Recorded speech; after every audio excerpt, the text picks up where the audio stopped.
Maybe thinking about buying a house in 2023, 2024, what to expect the next year's market to come, and some things to prepare yourself for jumping in any kind of market. We're gonna cover that today in today's video. My name is Grant, a realtor here in Richmond, Virginia, and if you're a friend, a follower, a stranger watching this video, I appreciate it. If you're thinking about jumping to the Richmond market here in a year or two, let me know. Happy to discuss with you more on a personalized approach to that big buy.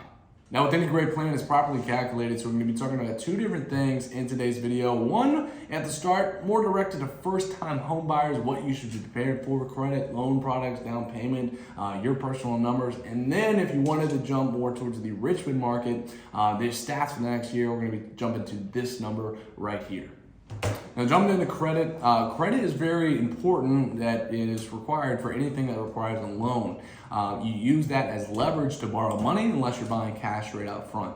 If you don't have good credit, you're most likely to pay more for that same loan as if somebody had better credit, and that is with interest rates. Now, we know interest rates are really high right now, or at least way higher than what they were last year. But if you're jumping in the market in a year or two, always pull your credit report and see if there's anything that you can work on way ahead of time. There's credit repair programs out there because you don't want to be stuck with the highest rate possible when you could have been working on that credit and got a way lower rate when you're ready to purchase. Another thing to prepare for is which loan product and down payment you're going to be looking at. What you should be doing is researching loan products and talking with different lenders out there to understand what is the best loan for you and the down payment you're looking to work towards with the specific property and the price point that you're actually searching for. Now, your only option out there is not just financing FHA and conventional. Those loan products will probably have a lower down payment requirement and also are more owner occupancy loans, but there are many different loan products out there. There's non-QM loans, there's hard money loans, there's commercial loans, there's private, public lenders. So definitely talk with a few different people and get some recommendations because you don't want to last minute search for a house and have to struggle with a quick pre-approval and not have your basis straight or kind of knowledge behind what you're actually getting pre-approved for.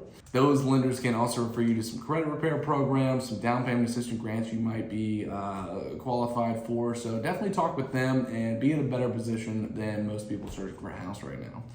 This leads into know your numbers, not just with what your personal numbers are with a savings account that you share with your mom, but your market numbers. Is it the right time to buy? How aggressive is the market right now? Is there down payment assistance grants available for what I'm qualified for?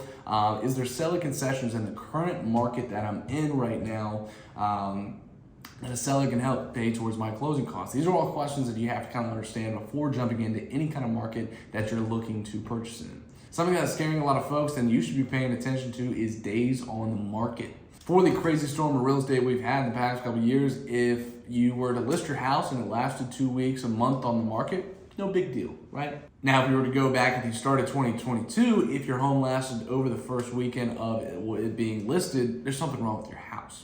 So when we're shifting into the market now where we expect things to go in the first weekend and they don't, that gives sellers anxiety. But with the shift that we've had, these sellers don't want their property to stay on the market. They want it sold before the interest rates rise and the market becomes a little bit more unaffordable for buyers. Another thing to look at is the inventory in the market. Now, we're still at a very low supply of inventory, but we have entered into a market of tactic and negotiation rather than a bidding war.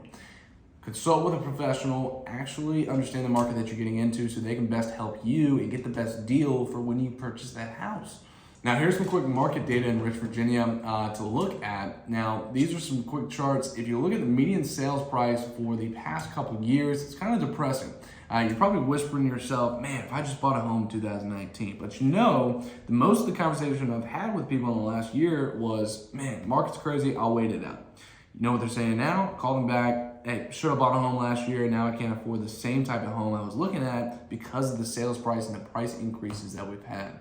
Time in the market is almost impossible. There's a lot of uncertainty going into 2023. What we have is a lot of buyers on the sideline waiting for the next year to purchase, waiting for interest rates, prices to drop, to jump in. So with people still purchasing a bunch of houses, the demand is still high considering everybody that we have kind of waiting. Where do you think this demand is going? Because in order to have a surplus of homes and switch to any kind of buyer's market, we either have to have an apocalypse or slowly transition to a neutralized market with the uncertainty about what rates are going to do and home prices are going to do and the economy at where it's at. I'm going to go with option 2. And that's exactly what's happening right now. We're switching to a neutralized market very slowly. Take a look at this chart right here. At the start of 2022, average sales price was 104% of what people are asking on average.